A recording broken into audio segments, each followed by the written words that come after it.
Ananya loved her world. She loved the bright colors of her mother's saris, the smell of fresh jasmine, and the sound of her grandmother's stories. But there was one thing Ananya didn't love: her own voice. It felt small and shy, like a tiny mouse hiding from a big roaring lion. At school, when her teacher, Mrs. Sharma, asked a question, Ananya knew the answer. Her mind buzzed with the right words, but her mouth stayed shut.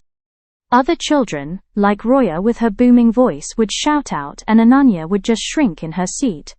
One sunny afternoon, Mrs. Sharma announced a special project. "We need ideas for our school's new garden. What flowers should we plant? What colors would make it beautiful?" Everyone started talking at once, but Ananya stayed quiet. Ananya had a wonderful idea.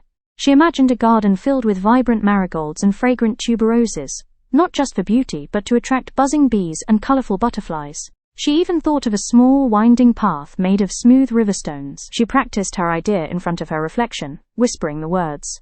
"We could have marigolds for sunshine," she murmured, "and tuberoses for their sweet smell." But when she thought about saying it aloud in front of everyone, her tummy did a flip-flop. The next day, it was time for the garden ideas. Rohan presented his idea for a grand fountain. Priya suggested a swing set. Ananya clutched her drawing, her heart thumping like a drum. Mrs. Sharma smiled. "Does anyone else have an idea?" she asked, looking around. Ananya took a deep breath. She remembered her grandmother's words, "Even the smallest seed can grow into the tallest tree." Slowly, Ananya raised her hand. Her voice was still a whisper, but she spoke.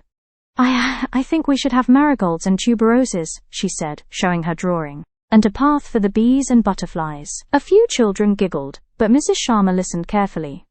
"What a thoughtful idea, Ananya," she exclaimed. "A garden for nature, not just for us. It's perfect." Soon, other children started agreeing, imagining the buzzing bees. Ananya's idea was chosen.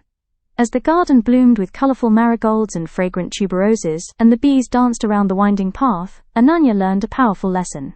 Her voice might be small, but when she spoke with kindness and courage, it could make the most beautiful difference of all. And that's how little Ananya, with the help of the whispering wind, found her courage and spoke her heart out, turning her silence into strength.